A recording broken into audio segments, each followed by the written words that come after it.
Hello students, welcome to the answer writing program. So in February month, we will be dealing with GS3 and only those topics which are there in prelims as well. So we'll be excluding those topics which are only mains explicit or only mains oriented. So we'll not be dealing like internal security or disaster management. And the timetable has already been shared with you on the portal, Vajiram portal or the Vajiram website. So do check it out and start writing answer for February GS3 subject. So let's start with the today's discussion. So today we will be dealing with 3 questions from GS3 economy, and the topic would be Indian economy and the issues related to planning, mobilization of resources, growth, development and employment. So let's take an overview of all the 3 questions. So the first question is related to the protectionism measures and currency manipulation and how these measures impact the macroeconomic stability of the country. Second question is related to the disinvestment. Third question is related to the effectiveness of the monetary policy. So let's start with the first question. The first question says, how would the protectionism measures and currency manipulation? So we should be very well aware about the protectionism measures, about the currency manipulation, and how these measures in the world trade affect the macroeconomic stability of India. So we should also know what are macro stability indicators so that we can connect those two things to how these impact the macro stability indicators. So starting with the protectionism measures. Protectionism measures means when the country or the central government takes measures to protect the domestic industries and to increase the tariffs, non-tariffs, barriers so as to reduce the imports, so as to protect the domestic countries from the global competition. It puts tariffs, non-tariffs barrier, it puts embargoes, it puts quotas, etc. to protect the domestic countries. So these are the protectionism measures. Next is about currency manipulation. Means the manipulation in the currency value. It means that when the central government or the central bank manipulate the currency, it means it's change in the value of currency with respect to foreign currency. Let's take an example how currency manipulation is being done. Like let's suppose China is doing the currency manipulation. This is global market and $1 let's suppose is equals to 10 yuan, the Chinese currency. It means this is China. So the consumer at the global market is spending $1 to get clothes worth rupees 10 yuan. When $1 is equals to 10 yuan and the consumer is spending $1 and China is exporting clothes like one shirt worth rupees 10 yuan. Now the consumer is getting one shirt when spending $1. Now let's take the case that China has manipulated its currency and now the $1 is equals to 20 yuans. It means now the global consumer via spending $1 can get 2 shirts from China. The global consumer is spending $1 only. Earlier also he was spending $1 but he was getting only one shirt. But now due to the currency manipulation in China, now this global consumer can buy 2 shirts out of $1. Now the demand of these shirts will increase because the global consumer will think that these shirts are very cheap. And when the demand will increase, it means the exports would increase from China. So what we can infer from this is when the currency manipulation is there,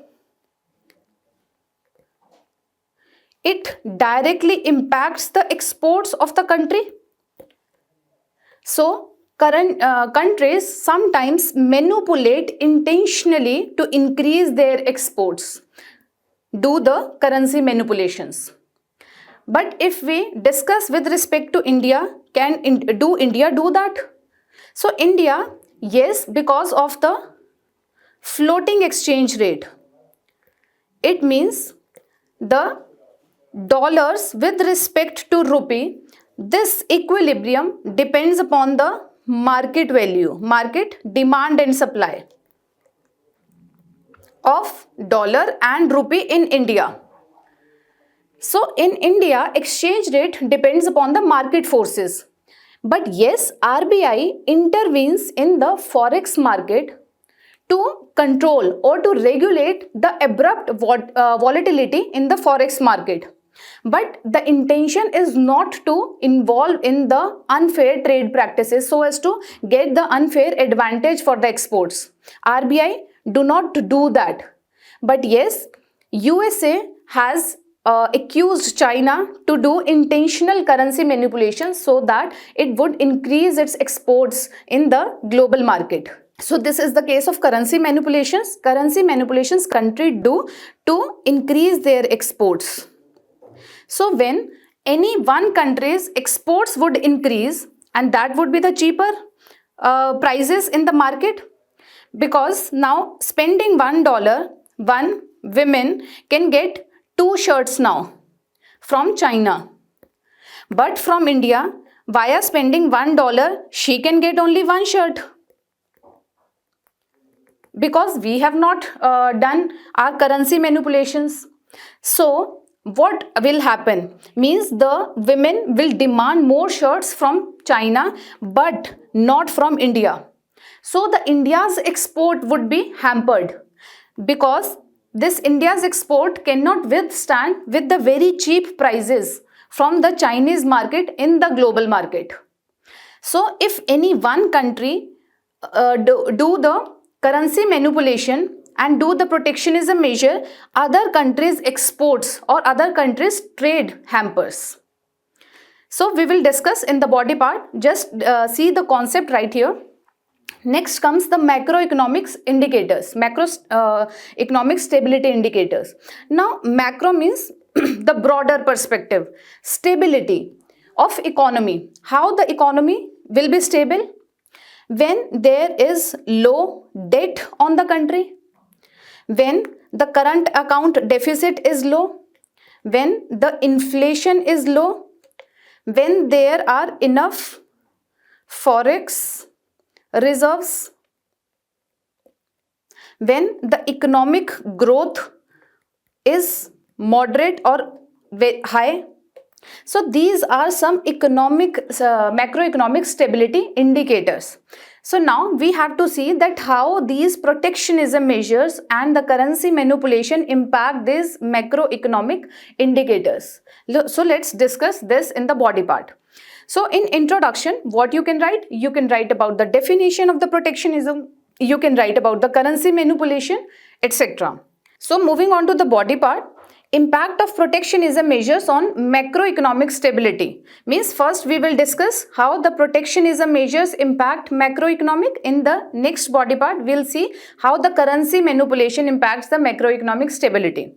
So protectionism measures, it means we are saving our domestic industries and putting the high barriers on imports.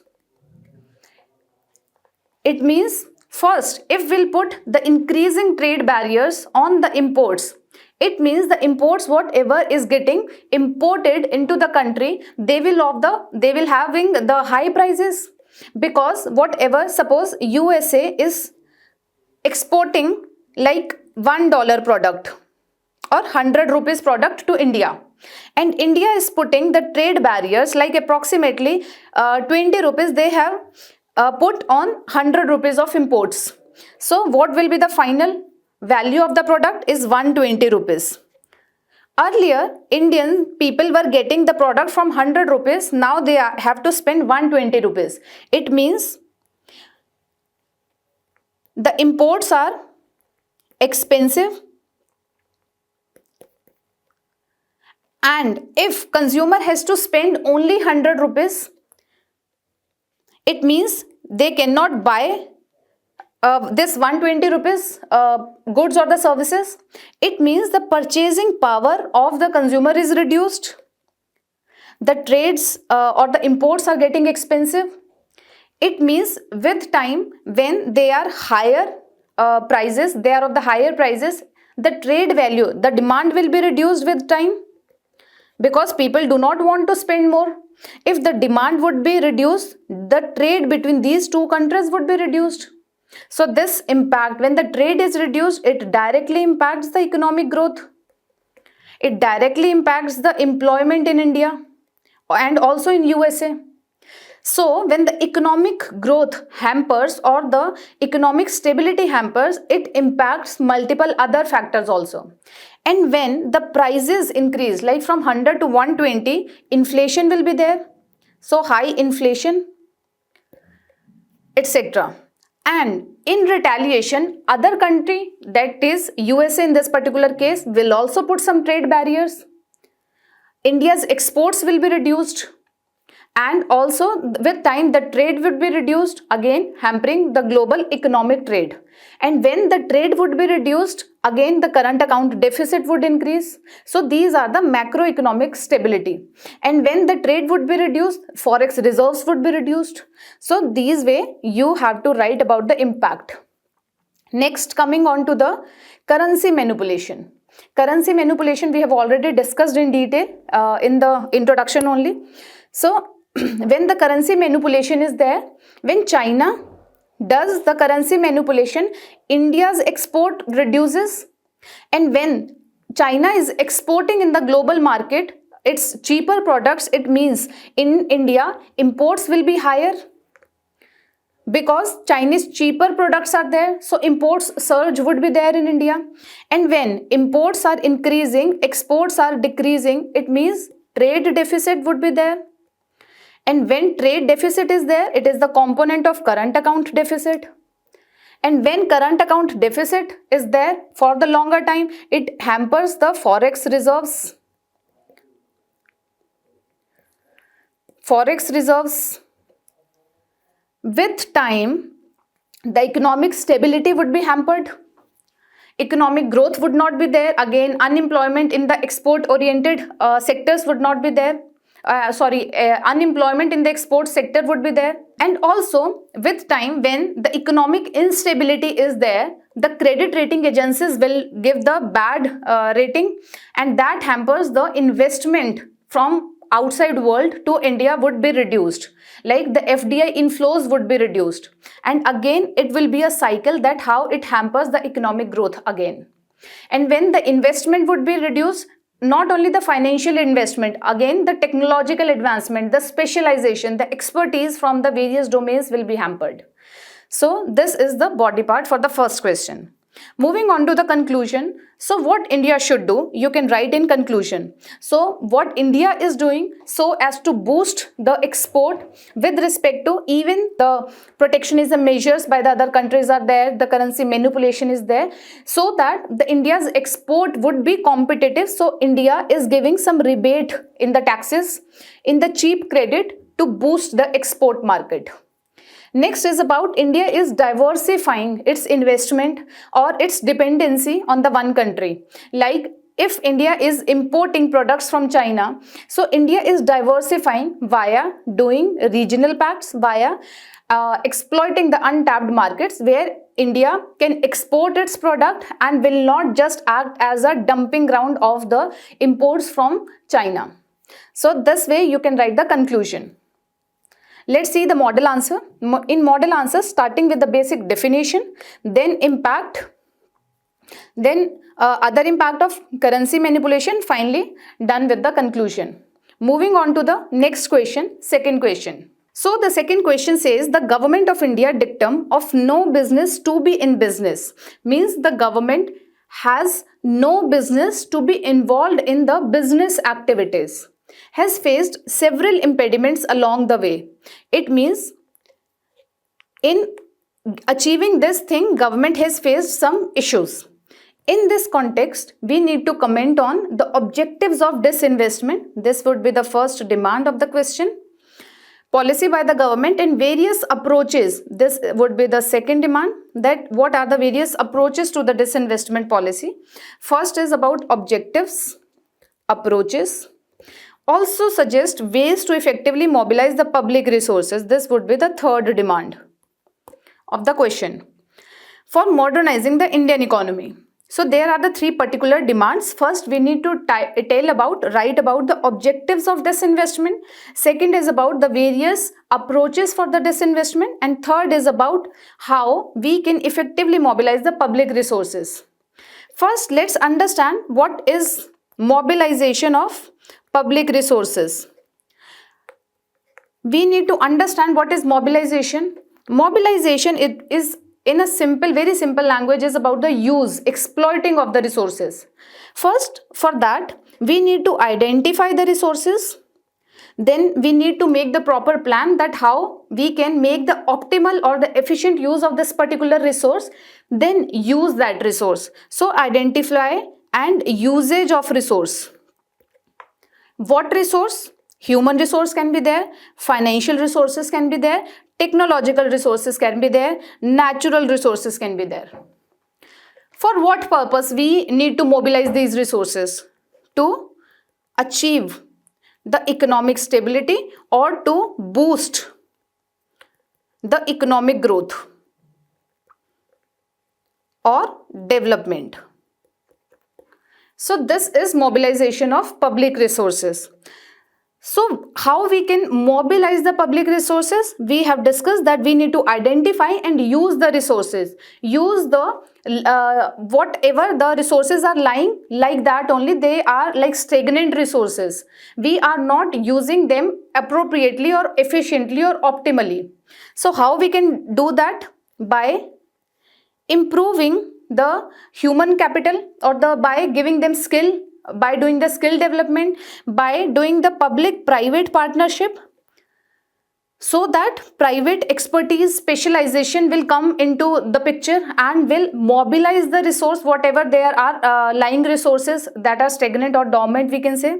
Next is about financial mobilization. How financial mobilization? Like whatever the lying money, stagnant money is there, like at homes, we need to do the savings in account so that banks will use that money to give the loans to improve the business activities, to give the boost to the industrial activities, so that the industries or the businesses will manufacture something new.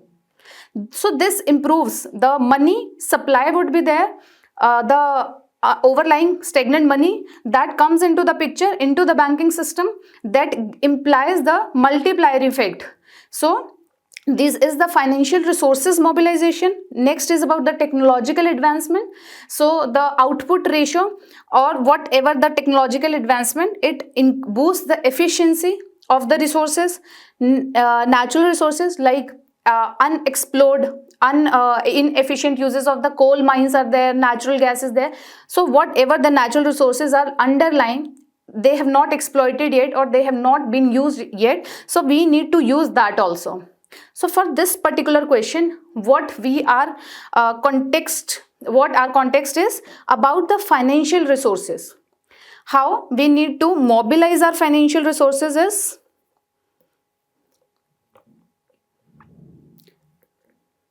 like we need to increase the money supply so as to boost the economic activities. First thing.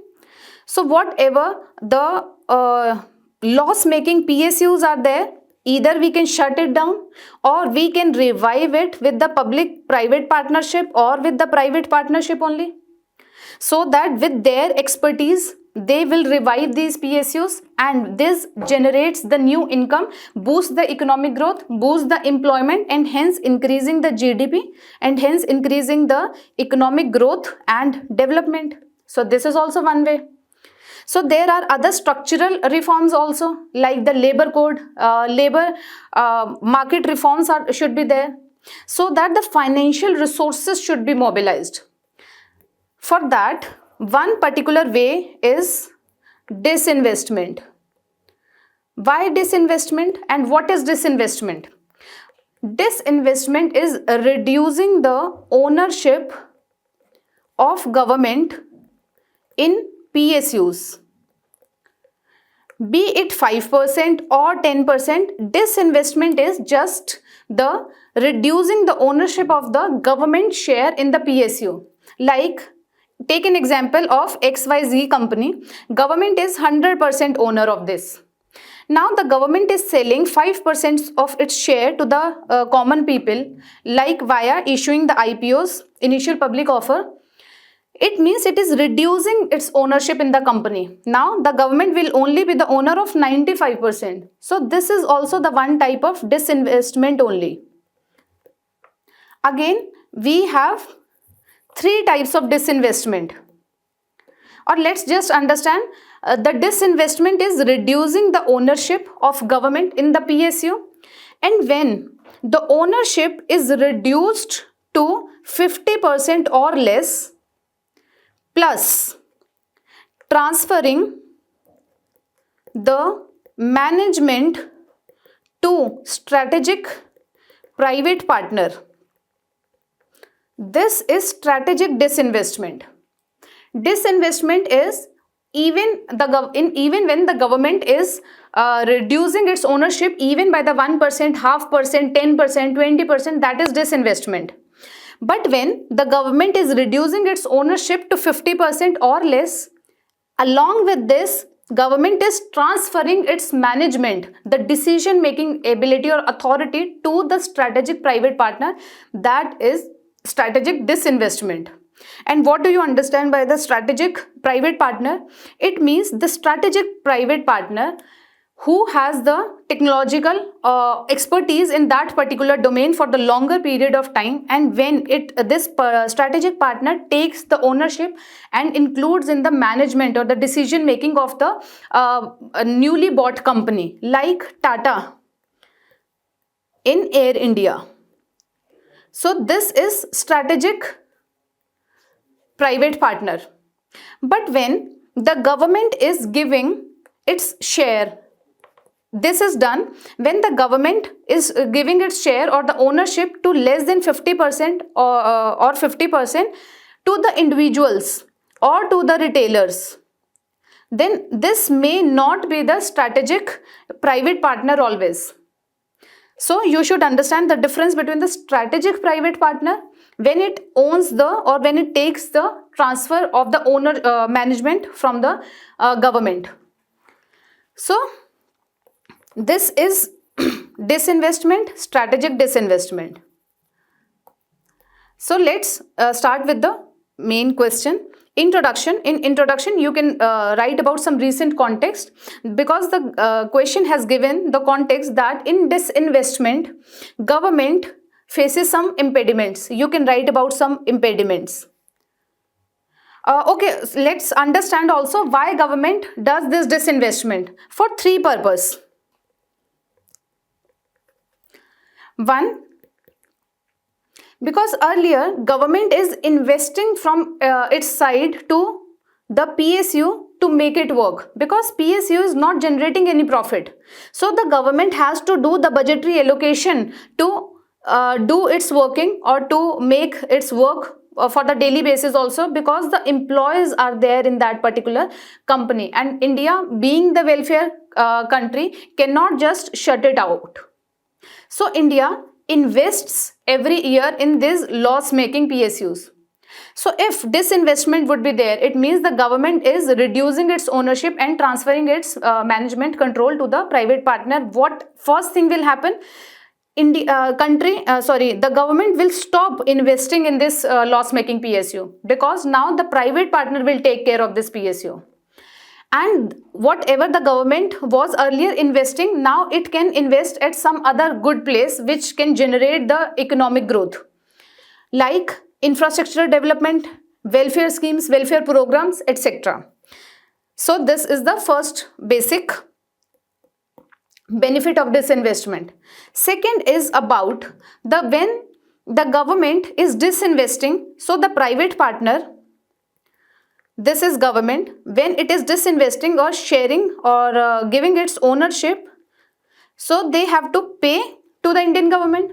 So this disinvestment money or the finances, Indian government can use it somewhere else, again in the capital expenditure, that in the later time will boost the economic growth. So these are some disinvestment benefit. And the third would be when the private partner will revive that PSU. Again, earlier it was the loss making PSU. Now with the help of effective optimal utilization of the resources, with its expertise, the private partner has revived this PSU, which results into increasing employment, increasing share in GDP, etc. So these are the benefits of the disinvestment. Like there are majorly three, at the three dimensions there are the benefits of disinvestment. So let's start with the main question. So the very first is about, you can write about the disinvestment policy. India is very aggressively doing the disinvestment and it has target of this much, but it faces some impediments like shortfall of the targets could be there, some political interference, political opposition, that India being the welfare state cannot just privatize this sector, and over valuation. Sometime government puts overvalue for its disinvestment, like if government wants to sell its share of like Coal India Limited. So if its value of 10% share is rupees 10, take an example, but it overvalues it like approximately 100. So the bidders won't take part in the bidding process to buy the ownership or to get the shares or the equity from Coal India Limited. So due to overvaluation also sometimes this hampers the disinvestment targets. Next is about fear of job loss, red tapeism. Again, the disinvestment has to be done by DIPAM under the Ministry of Finance, and DIPAM along with Niti Aayog has to refer to the PSU, has to take the has to jointly identify the names of the PSU which they want to disinvest for that, and finally taking the permission of CCAA.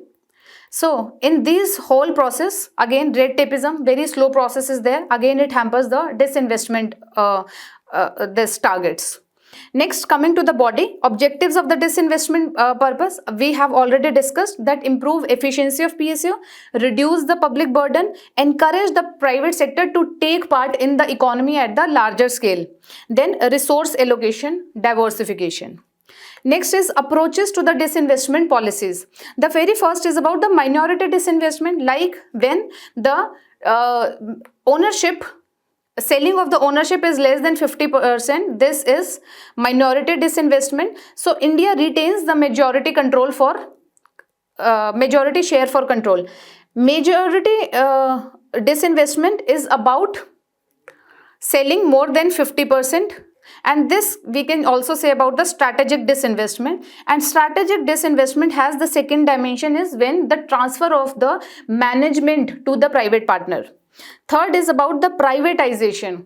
Totally privatization means 100% control passed to the private buyers. This also we can say that this can be the strategic disinvestment. These two can be this, but just the condition is when the government's ownership is less than 50% or less, and the second is the transfer of management to the strategic private partner. Next is about, we need to write the steps for the effective mobilization. We have already seen how we can increase the mobilization via doing public-private partnership, via increase the FDI flow, via alternate funding, venture capital, angel funds, via liberalizing our economy, because how the more FDI will come when there will be the ease of doing business, when there will be the relaxation in the FDI norms. Then disinvestment should be the long-term planning. Again, next is about the human capital enhancement for the human resource mobilization, so that they can take part more in the economy to generate more economic growth and development. Next is about the digitization drive so as to improve the service delivery. Finally, coming on to the conclusion, we can write about the importance of disinvestment. We have discussed in very detail about the importance of this. So you can write in short that disinvestment is crucial for modernizing the Indian economy and immediate reforms are needed for the India's economic vision. Moving on to the model answer, writing something about the targets, the disinvestment policy, then objectives, then approaches. In model answer, we have provided in detail the impediments in the way of disinvestment policies. You can go through that. Then finally, the steps, how to effectively mobilize the public resources, and finally with the conclusion. So this was the second question. Moving on to the third question. Critically analyze the effectiveness of monetary policy in achieving its stated objective in India. Also suggest some potential reforms to enhance its efficacy. So the first demand is about the effectiveness of the monetary policy in achieving its stated objective. So we should be very well aware what are the stated objectives of monetary policy. So monetary policy aims at price stability. Price stability means tackling inflation but take care of the economic growth. So economic growth should be there. So this is the explicit monetary policy objective or the aim. Along with it, financial stability is also there, but it is not explicitly the objective of MPC, monetary policy. Next is about we need to write some potential reforms to enhance its efficacy, so that the transmission of monetary policy targets or whatever the monetary policy aims are there, it should be percolated deep down in the economy. We need to put our reforms for that to increase its efficiency. Starting with the introduction, you can write something in very brief that what are the measures. This monetary policy is the measure by RBI to control money supply, to aim price stability, to control inflation, but with the major aim to put in the forefront is the economic growth. You can also write about the objective. This we have already discussed. Then how the monetary policy helps in doing all these things via different qualitative and quantitative method like reverse repo, repo rate, CRR, SLR, other like open market operations, etc. Moral suasion is also there. So these way the RBI via its monetary policy do all these things. Moving on to the body part, we need to write down some successes of the monetary policy. Along with that, we need to write down some challenges as well. So first is about the monetary policy. Monetary policy, as we have discussed, that the major aim is to control inflation. So RBI has put target of 4% plus minus 2%. So yes, monetary policy is succeeding in controlling inflation via its various tools like CRR, SLR, reverse repo, repo rate, etc. So yes, this is the achievement, but simultaneously we can write about some challenges as well. But sometimes inflation RBI cannot control, like when there are the supply side shocks are there, oil market in the global supply or the global market, oil supply issues are there, like in the Ukraine crisis we have seen. So some things are there which is not into the ambit of RBI. So inflation can be there due to the structural issues in the global market, in the domestic market, like agricultural issues would be there. If supply side issues would be there, like if the production of food is not there, then what RBI can do? So some structural issues, some supply side restraints are there, then this inflationary control or the regulation cannot be there via MP, monetary policy. Next is about promoting economic growth via RBI sets the interest rates, and according to the economic conditions, like if there is less demand in the market, RBI wants to pump some money. So it reduces the interest rate so that people borrow more from the banks so as to enhance the economic activities, so that people get more liquidity, spends more, consumes more, increases the GDP, so that the business houses will also produce more for the more demand by the consumer, again increasing the GDP, increasing the economic growth, increasing the development of the country. Next is about maintaining financial stability. Financial stability means checking on or to regulate the health of the banking system, so that people would have the trust in the banking system as well. So RBI has put the strict restrictions, regulations, stress test, liquidity management tool. Banking sector reforms RBI has done and also along with the central government, like asset quality review has been initiated to address related to NPAs. So yes, RBI has succeeded in maintaining the financial stability, but there are the challenges with respect to non-banking financial institutions, because the RBI do not control much NBFIs. We have seen ILN-FS crisis over there. Again, these also act as a shadow banks, means they also have the share in the market, a very big share in the market, but still they are not performing well. So this is the challenge with respect to this. Next is about exchange rate management. We have already seen that Indian economy works on the currency works on the floating exchange rate, depends upon the market demand and supply of dollar versus Indian currency. So yes, it is there, but sometimes RBI intervene to manage the excess volatility and maintaining the stability. So what RBI does, it sometimes sells the forex dollars in the market. Let's take an example of dollar only. So RBI sell the dollars in the market to pump more dollar, so that more dollars would be there, so as to stabilize the rupee volatility. Sometimes it's take back the dollar, so as to make rupee value stable. But again, there are some crises internationally, globally, when there are the volatility at the supply side, at the global level, where RBI cannot have a hold, then is not able to maintain the stability of its currency. Some global issues can be there. So that is the challenge with respect to RBI in controlling or in regulating the exchange rate.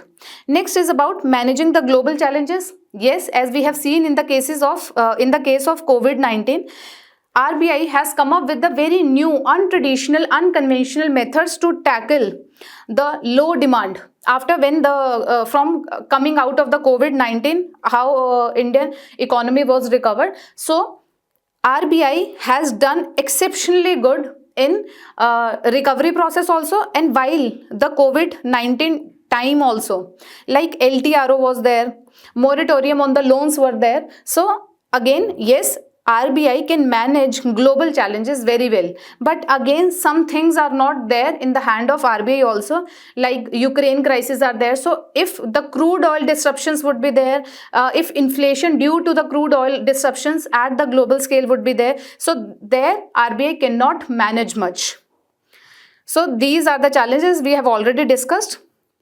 So what are the potential reforms we are required?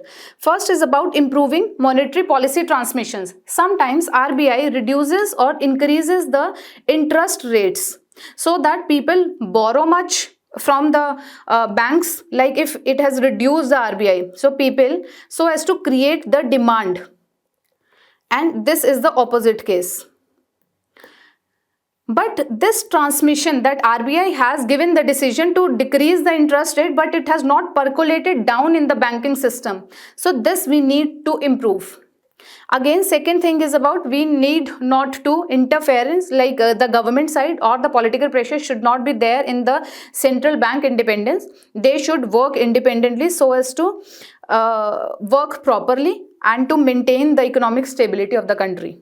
Next is about enhancing financial regulation with respect to non-banking financial institutions.